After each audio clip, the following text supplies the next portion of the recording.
Kami bersyukur kepadamu Tuhan. Engkau yang sudah memimpin jalannya ibadah kami dari awal hingga pertengahan ini. Biarlah setiap pujian dan penyembahan yang telah kami naikkan di hadapan-Mu, semuanya boleh mendapatkan perkenanan Tuhan. Dan tiba saatnya bagi kami pada pagi hari ini, kembali kami akan merenungkan kebenaran firman-Mu Tuhan. Engkau memberkati kami dan mengurapi kami ya Tuhan. Sembunyikan hamba-Mu di balik kuasa salib Tuhan. Biarlah Engkau pakai lidah mulut hamba-Mu untuk menyampaikan kebenaran firman-Mu pada pagi hari ini Tuhan. Apabila ada kuasa roh jahat yang ingin mencuri kebenaran firman-Mu Tuhan, kami patahkan kuasanya di dalam nama Tuhan Yesus Kristus. Biarlah kuasa-Mu yang menguasai kami Tuhan. Terima kasih Bapa di surga, terpujilah nama Tuhan. Dari awal pertengahan hingga sampai pada akhirnya pemberitaan firman-Mu, kami serahkan ke dalam tangan kasih kuasa Tuhan. Dan di dalam nama Tuhan Yesus Kristus, kami berdoa dan kami mengucap syukur. Haleluya, amin. Silakan duduk jemaat yang dikasihi oleh Tuhan. Salam, shalom. Puji nama Tuhan, kalau pada pagi hari ini kita boleh kembali bersama-sama beribadah kepada Tuhan. Renungan firman Tuhan di kesempatan pada pagi hari ini, saya memberikan judul atau tema hidup dalam takut akan Tuhan. Hidup dalam takut akan Tuhan. Kita akan membacanya di dalam Amsal pasal yang ke-14, ayat yang ke-26 dan ayat yang ke-27.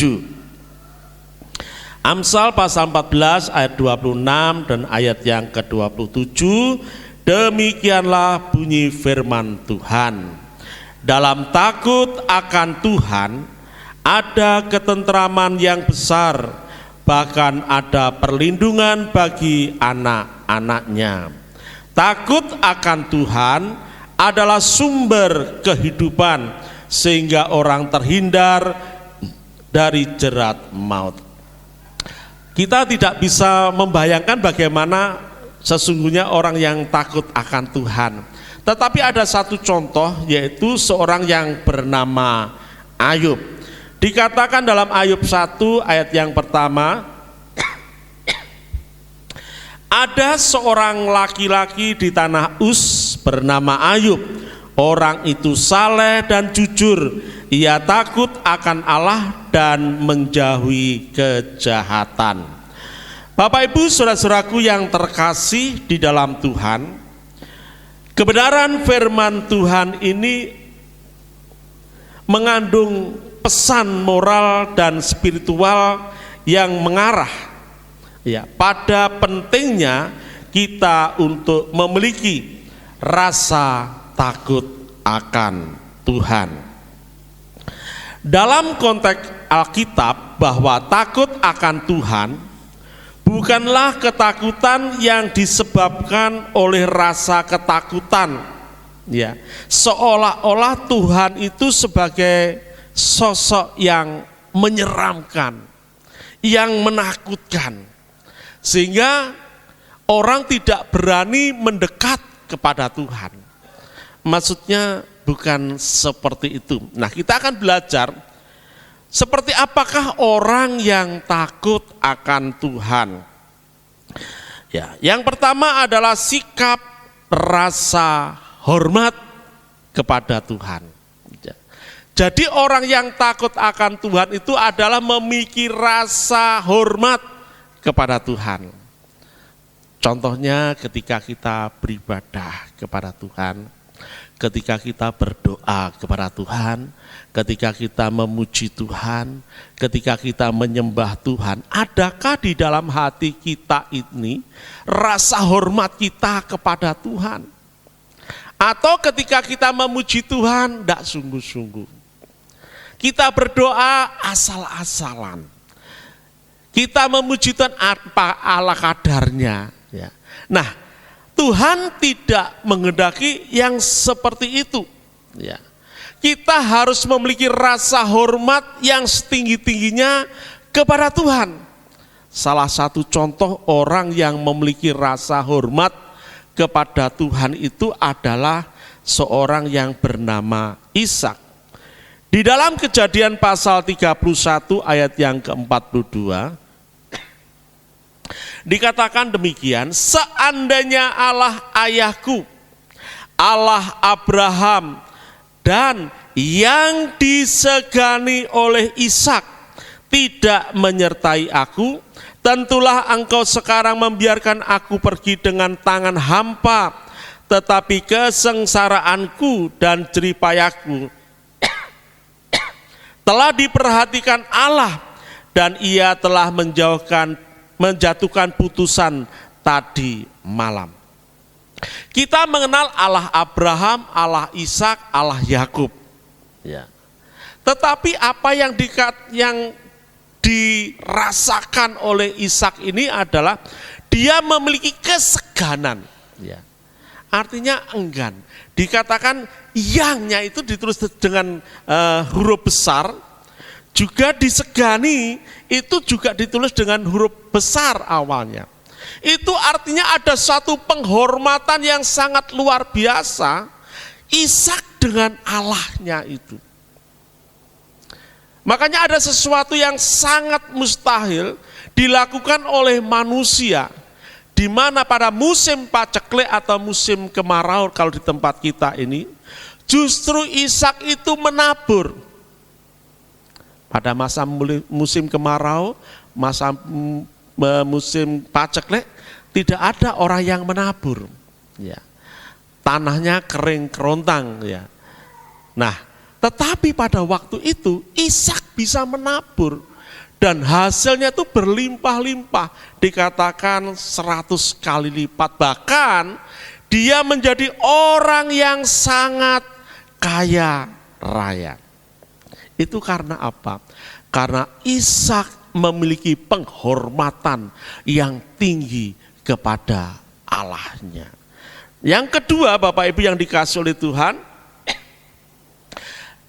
takut akan Tuhan itu dapat diidentifikasikan sebagai sikap kerendahan hati. Ya. Kerendahan hati ini contohnya adalah Yohanes Pembaptis.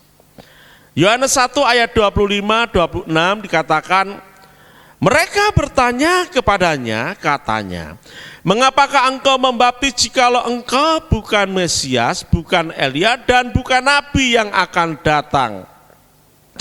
Yohanes menjawab mereka, katanya, aku membaptis dengan air, tetapi di tengah-tengah kamu berdiri dia yang tidak kamu kenal. Ayat 27, yaitu dia yang datang kemudian daripadaku, membuka tali kasutnya pun aku tidak layak. Saudara-saudaraku yang dikasihi oleh Tuhan, Yohanes Pembaptis itu adalah seorang hamba Tuhan yang besar.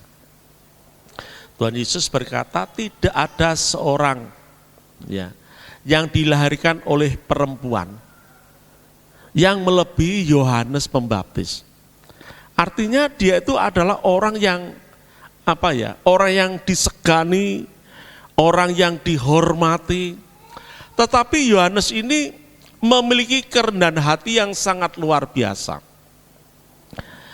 Banyak murid-muridnya pada waktu itu, termasuk Yohanes, Rasul Yohanes dengan Andreas, saudara Simon.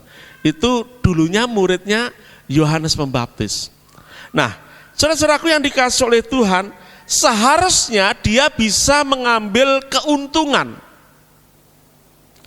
Bukankah dia yang dinubuatkan untuk mempersiapkan jalan bagi Tuhan? Ya. Tetapi kehidupannya itu sangat sederhana. Dia hanya memakai jubah bulu unta, ya. Dan makanannya hanyalah madu dan belalang.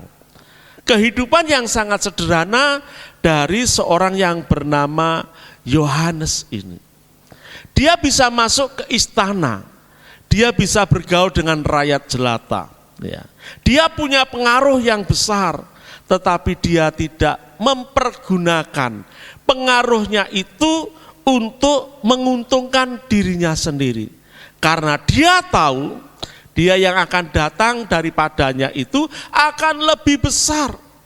Bahkan dikatakan bahwa membuka tali kasutnya pun dia berkata, aku tidak layak. Itulah sikap kerendahan hati yang dimiliki oleh Yohanes Pembaptis.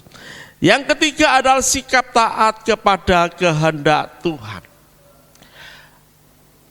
Takut akan Tuhan itu memiliki sikap yang taat akan kehendak Tuhan. Dia tidak akan membantah apapun yang Tuhan perintahkan kepadanya. Salah satu contohnya adalah Abraham. Dalam Kejadian 22 di ayat yang pertama dan ayat yang kedua, setelah semuanya itu Allah mencoba Abraham. Ia berfirman kepadanya, Abraham, lalu sautnya, ya Tuhan. Firman-Nya, ambillah anakmu yang tunggal itu yang engkau kasihi, yakni Ishak, pergilah ke tanah Moria dan persembahkanlah dia di sana sebagai korban bakaran pada salah satu gunung yang akan kukatakan kepadamu.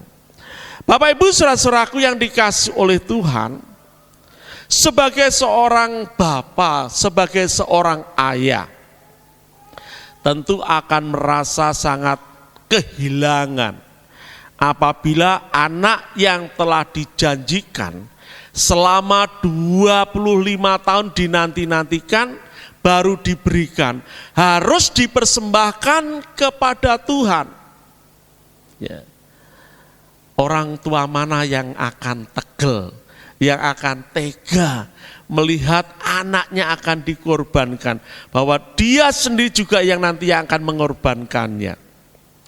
Tentunya bagi seorang ayah itu akan membantah, membantah kepada Tuhan. Masa Tuhan, anak yang kau janjikan selama 25 tahun aku menanti, sekarang anak ini sudah menjadi besar, lalu engkau memintanya untuk dipersembahkan kepadamu.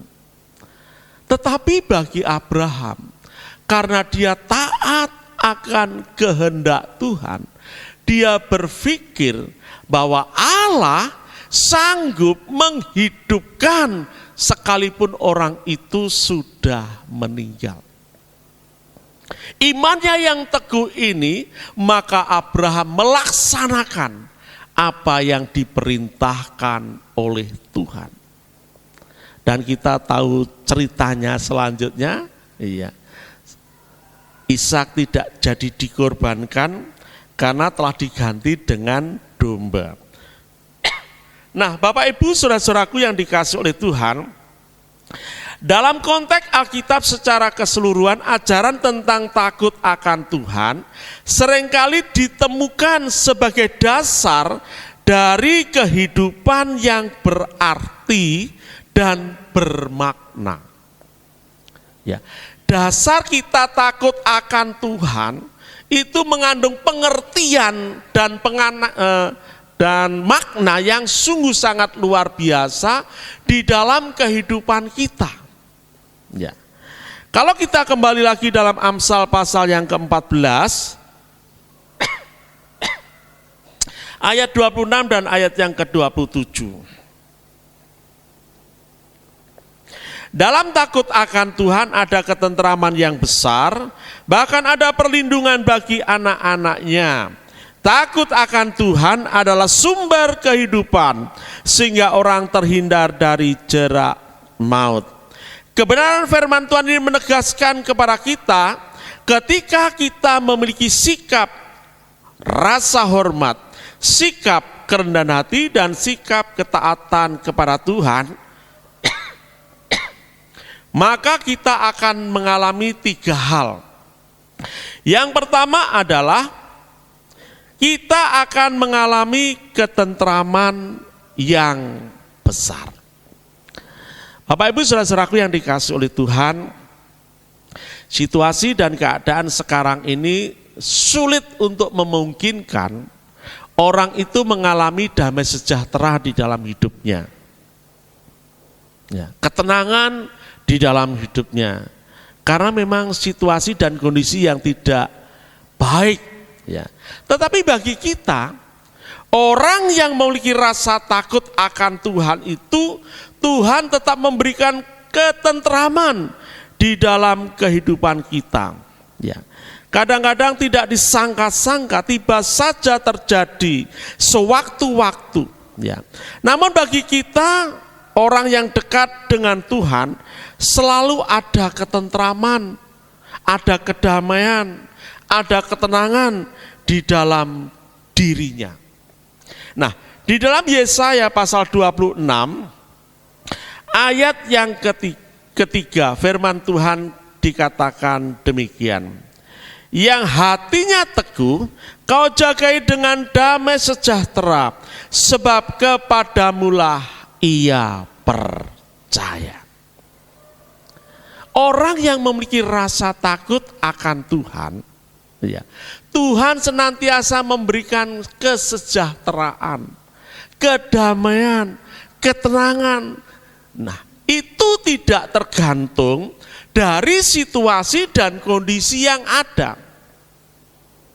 Apapun situasi dan kondisi yang ada, tidak akan pernah mempengaruhi bagi orang yang takut akan Tuhan itu mendapatkan ketentraman, kedamaian dan ketenangan di dalam hidupnya.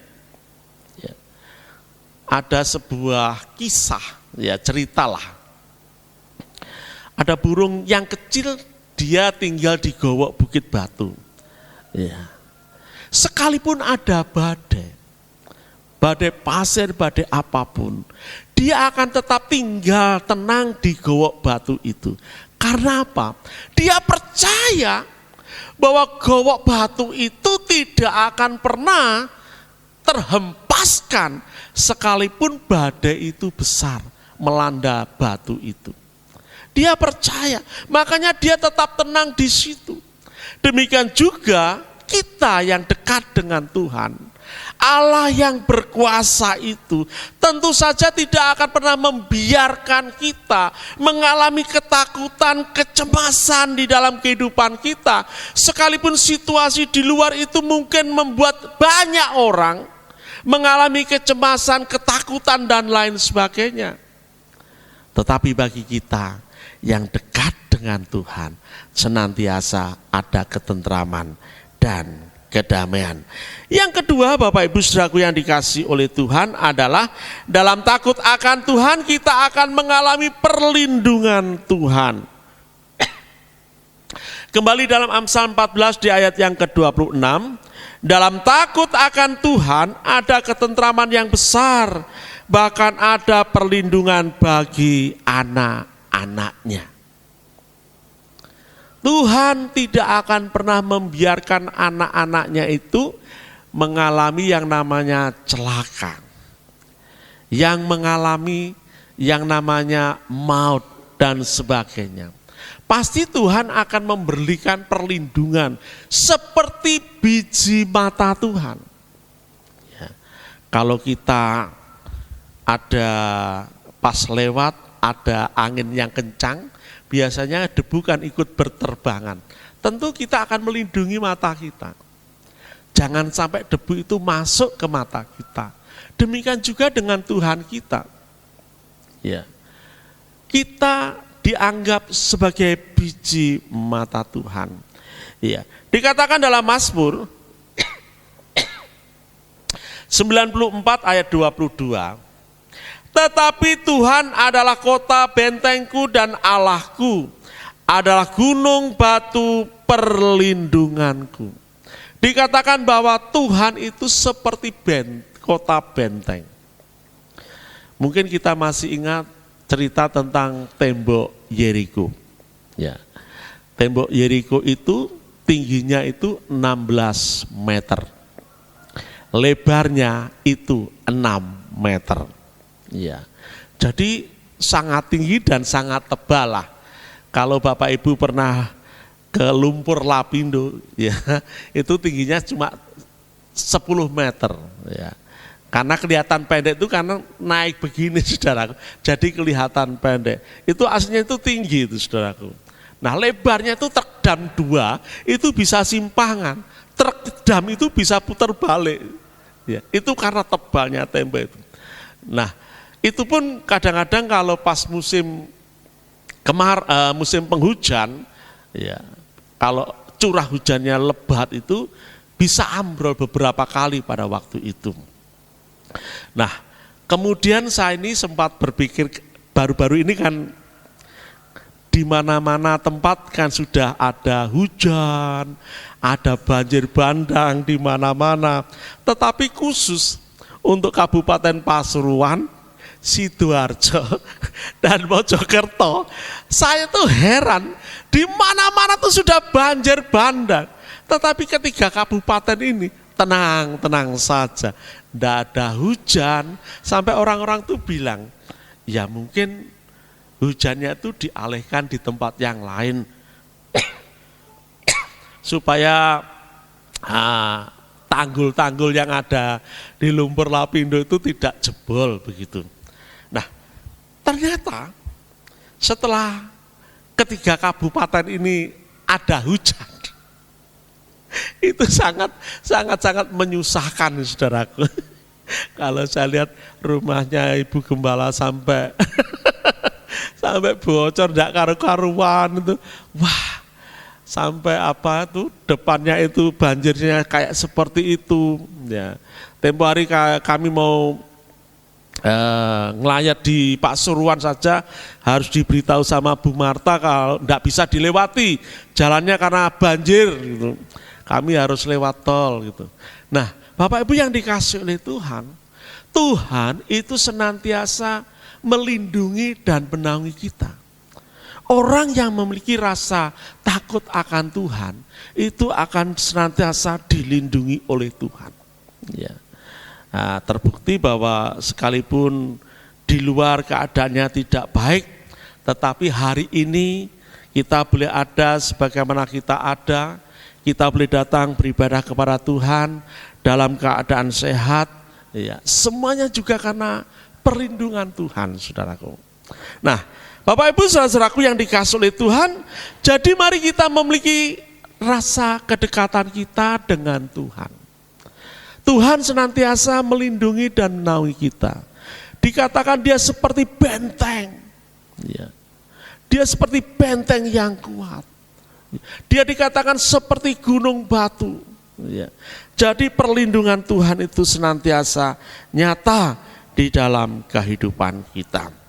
Yang ketiga, Bapak Ibu saudaraku yang dikasihi Tuhan, adalah dalam takut akan Tuhan, kita akan dihindarkan dari yang namanya jerat maut. Ya. Dikatakan dalam Amsal pasal 14 ayat 27, takut akan Tuhan adalah sumber kehidupan sehingga orang terhindar dari jerat maut. Saya yakin dan percaya bahwa tidak semua orang itu baik-baik kepada kita. Tentu ada orang yang iri kepada kita, ada orang yang tidak suka dengan kita. Ya. Contohnya saja kalau kita tuh sering mendengar warung yang satu dengan warung yang lain.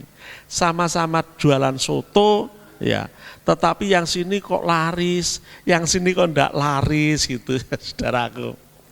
Nah, ada banyak orang yang berpikir, ini pasti yang satu ini pakai apa gitu, yang satu ini polosan begitu, saudaraku.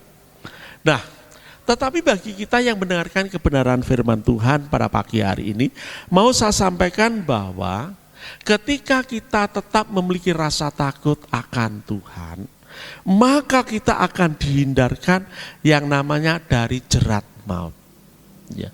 Mungkin orang itu akan mereka-reka yang jahat terhadap kita, tetapi sebaliknya Tuhan mereka-rekakan yang baik kepada kita. Bapak Ibu saudara-saudaraku yang dikasihi oleh Tuhan, contohnya adalah Yusuf. Ya. Karena Yusuf hidup dalam takut akan Tuhan, Yusuf dapat melewati proses kehidupan yang menjadi halangannya, yang menjadi rintangannya, yang menjadi hambatannya untuk maju. Ya. Tetapi Yusuf dapat melewati semuanya itu karena dia hidup dalam takut akan Tuhan. Dia berkata dalam Kejadian 50 di ayat yang ke-20. Memang kamu telah mereka-rekakan yang jahat terhadap aku, tetapi Allah telah mereka-rekankannya untuk kebaikan dengan maksud melakukan seperti yang terjadi sekarang ini, yakni memelihara hidup suatu bangsa yang besar. Nampaknya, kelihatannya, ya, saudara-saudara Yusuf itu mengupayakan, mereka-rekakan supaya mimpi Yusuf itu tidak menjadi kenyataan. Karena dia bermimpi ada ikatan gandum, 11 ikatan gandum yang sujud menyembah kepada ikatan gandum Yusuf. Ya. Itu diceritakan kepada saudara-saudara. Tentu saudara-saudaranya itu saudara, ngerti, paham. Iki pasti nyindir kita ini. Kita ini akan dijadikan hamba-hambanya Yusuf ini. Dia akan menjadi pemimpin kita ini. Nah, itu mungkin sudah ya dianggap angin lalu lah. Tetapi kemudian Yusuf bermimpi lagi. Ada 11 bintang, matahari dan bulan itu sujud menyembah kepadanya. Nah, ketika mendengar 11 bintang, matahari dan bulan akan sujud menyembah kepada Yusuf ini, mulailah mereka marah. Ya. Mulai mereka dengki, mulai mereka iri, ya, dan lain sebagainya. Tetapi anehnya, ketika dia menceritakan mimpinya itu, ayahnya yang bernama Yakub itu memang berkata, mimpi apa kamu itu? Ya. Tetapi dia menyimpannya di dalam hatinya, apa yang telah dimimpikan oleh anak yang paling dikasih ini. Yusuf memang anak yang paling dikasihi di antara saudara-saudaranya.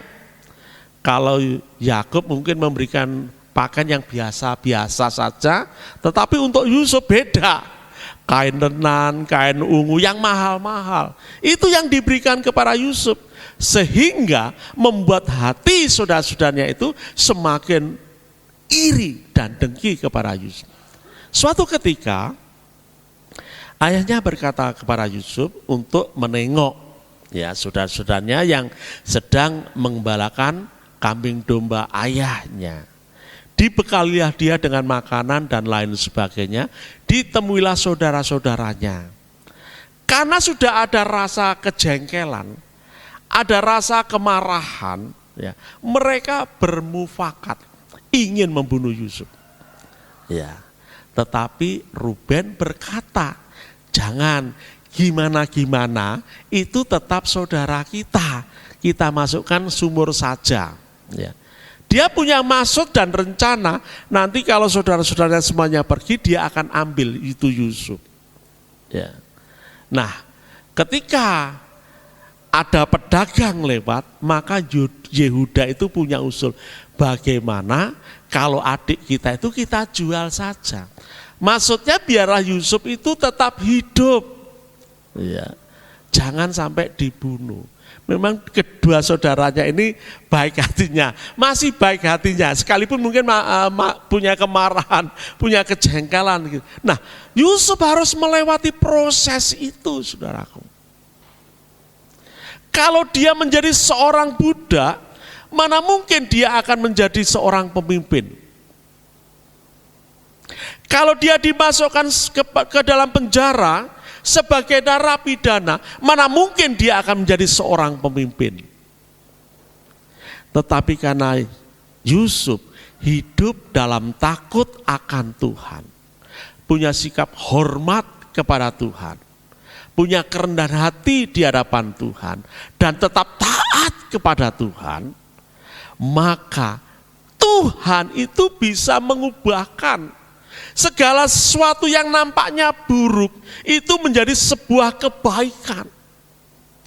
Dan pada akhirnya Yusuf, apa yang dia mimpikan itu menjadi sebuah kenyataan. Tadi dia berkata, memang kamu telah mereka-rekakan yang jahat terhadap aku, tetapi Allah telah mereka-rekakan untuk kebaikan, dengan maksud melakukan seperti yang terjadi sekarang ini, yakni memelihara hidup suatu bangsa yang besar. Ketika umat Israel hidup di Mesir, kurang lebih selama 430 tahun mereka ada di Mesir. Kemudian mereka diperbudak selama 400 tahun. Karena yang 30 tahun ini Yusuf itu masih hidup. Jadi mereka masih dilindungi, ya, tidak ada orang yang berani utek-utek sama umat Israel pada waktu itu. Tetapi setelah Yusuf meninggal dan orang yang seangkatnya itu meninggal,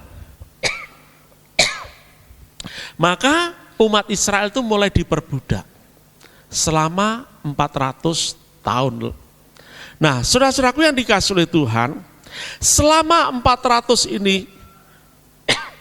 tahun ini, yang awalnya ketika mereka datang ke Mesir, itu hanya berjumlah 66 jiwa. Jadi Yakub dan rombongannya itu 66 jiwa ketika pertama kali datang di Mesir, ditambah dengan Yusuf, istri dan kedua anaknya menjadi 70 jiwa. Itu pertama kali mereka hidup di Mesir itu 70 jiwa. Nah, selama kurun waktu 400 tahun ini, mereka itu berkembang biak begitu pesat.